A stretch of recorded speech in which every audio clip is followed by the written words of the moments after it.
Hvala vam što ste se odazvali na našu predpremijeru. Nažalost moram reći da je predpremijera, zato što smo imali dosta uspona i padova sa ovom predstavom, ne zbog njihove angažiranosti, nego naprosto zbog odustajanja, neko je htio, neko nije.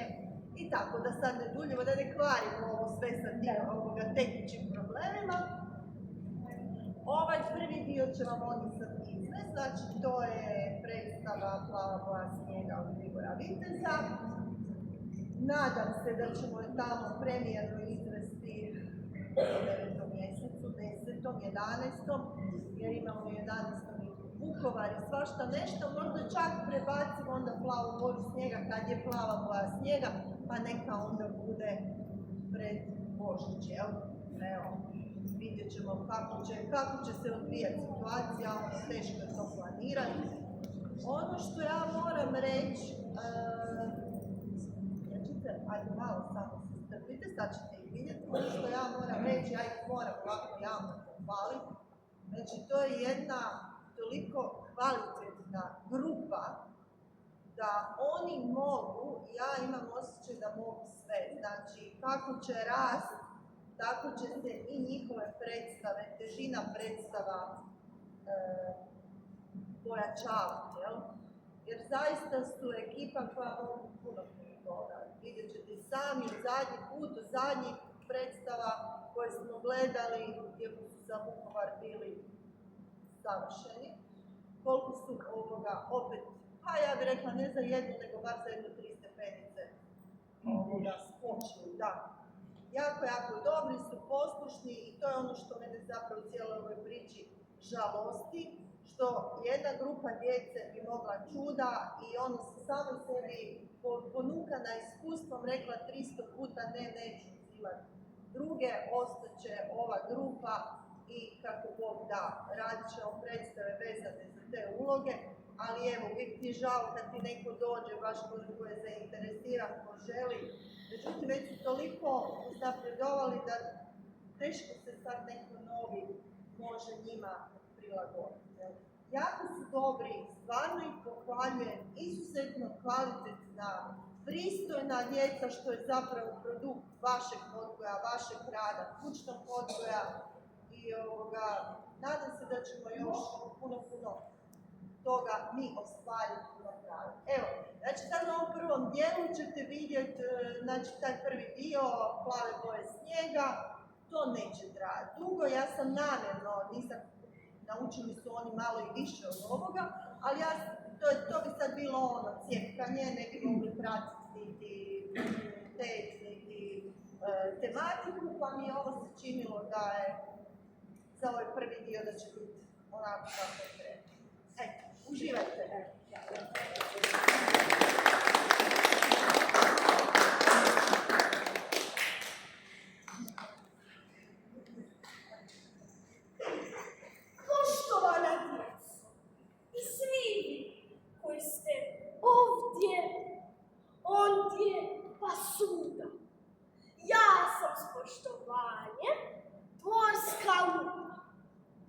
Služim kraljicu ručnu, ali zabranio je da se kraljici smiju. Pa baš zato, zbog tog razloga se smiju meni, dvorskoj beni. A ja, probajte pogoditi. Ja se svima vama smijem, jer to je dužnost lude, da među ljudima najluđa bude. Pokušat ću da za vas smijesim jednu igru malu, da zapravo jednu kraljicu šalu, po svim propisima i dvorskom ceremonijalu. Ali, prije svega mi, svi nek ušute, nek se čuje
Izvolite na svoje prijestolje sjesti. Ja sam kraljica. Mene sve slušati mora, pa čak i zora. Ona ne smije svitati dok joj ja to ne dopustim. Mora mene prvo pitati, ali tek dok se ne naspalim do mile volje. Recite, pa zar nije tako bolje?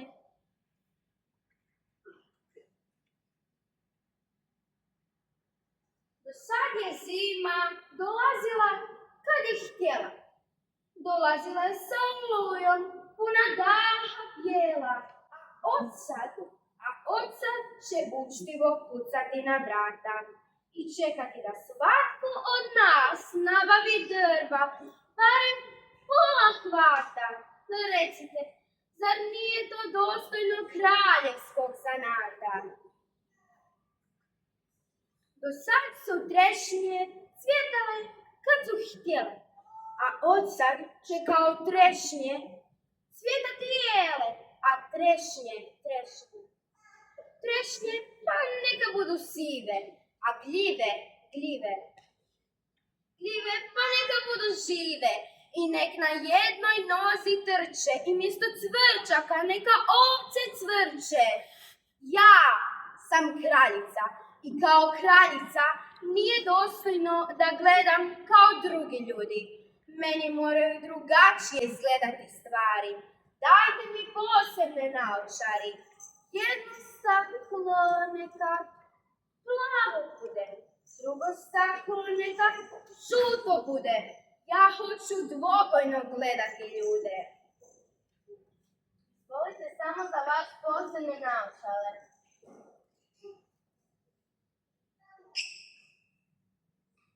I nije dostojno da jedem kao drugi ljudi. Ja ću jesti lijevom nogom i neću jela koja se daju svima. Ja ću jesti magle s orasima. Tako se moguća kraljica Rozalija. Čak grabac slava. Poslije ovih vaših divnih riječi, do koja mi je narodu jako mnogo stalo. Pa izvolite, veličanstvo, odspavajte.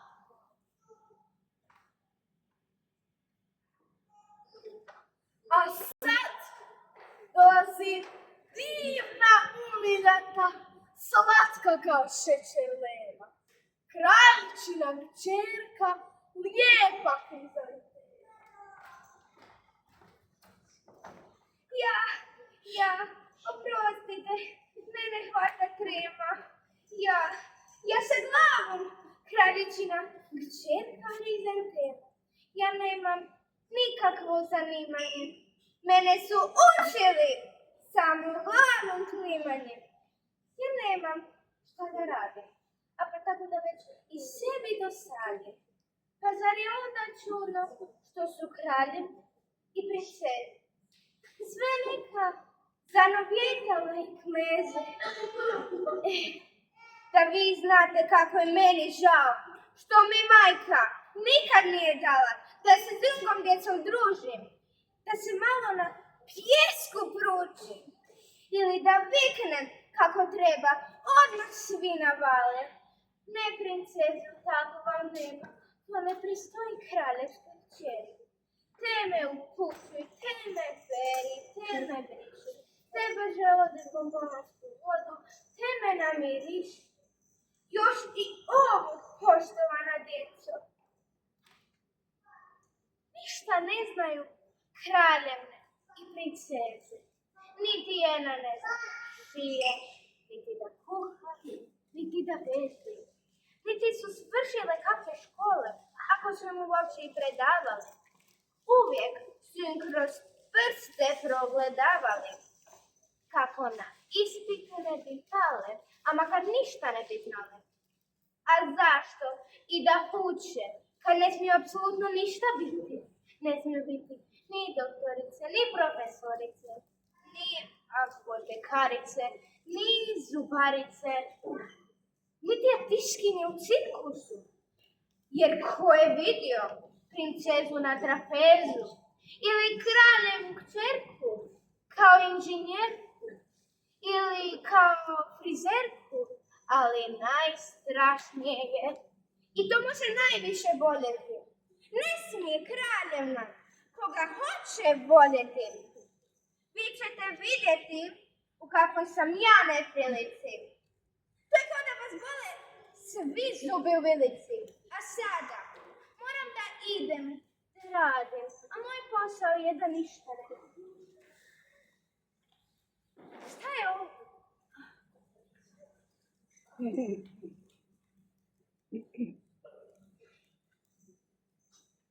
A sad da vam predstavim glavnog generala.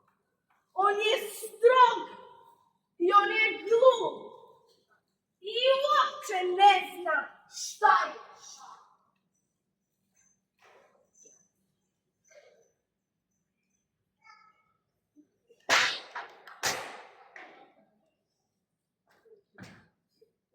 Pogledajte ljudi, ove junačke grudi, ove mišiće, ove čelotise. To sam sve ja, general, razbila. Vidite, ja sam atom, vodim ratove, gonim zvijeri, gonim se poput lava. Samo da postanem najopakiji na cijelom svijetu. Još je samo jedna lijada ostala. Da cijelo kraljevstvo bude moje. I stane li kogod naputi meni, najhrabrije i najjače. O, taj se neće moći izvući moljakanjem i plaćom. Taj će se mora poljubiti moji mače.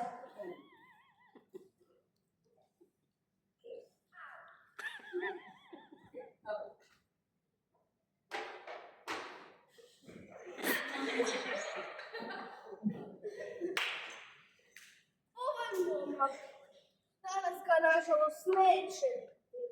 Zove se Kalpa. On je pastir kraljevskoga stana. A zašto da je pokrije? Muče ga prokrije. To je njegova ljubav prema Krizantemi. I sami vidite, pa tu nešto ne valja. O, običan pastir, a ona kćerka kraljice. Pa znam, vi ćete sada reći, to su prikrasne i one ne važu za današnju. Ali na ovom dvoru važi stari i neće mu dati ruku Krizantemi. Svašta je moguće na ovom dvoru. A sad da vam predstavim slavnog savjetnika njezinog veličanstva kraljice, polskog mudraca Kačkava. On nama dracu umuje i svim kraljičinim odlukama umuje.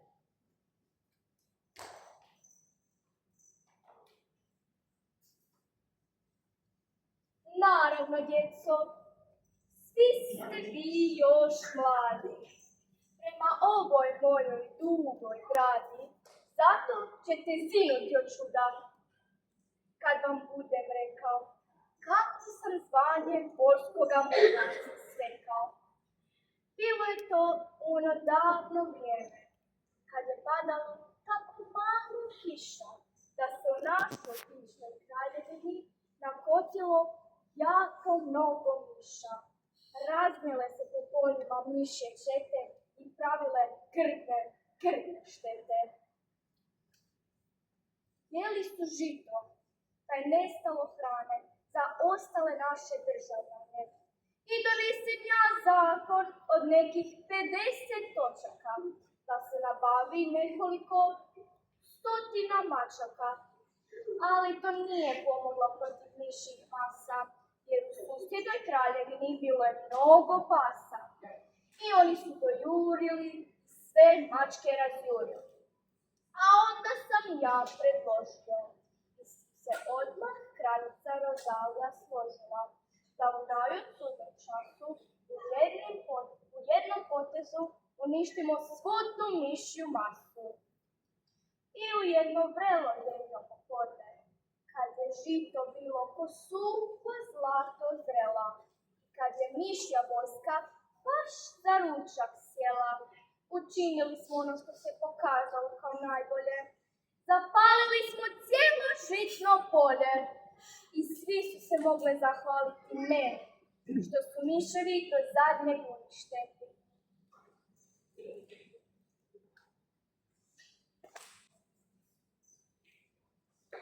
Eto ga, to je bio taj kraj.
Danas je jednom tati rođendan, pa bi oni željeli tom tati čestitati rođendan.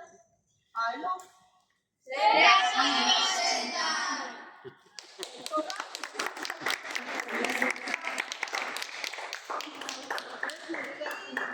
Me je posebno zamolio ako vam može na kraju pročitati par.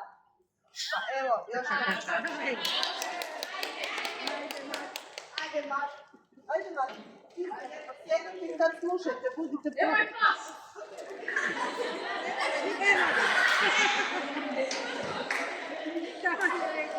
Spokojno. Ajde,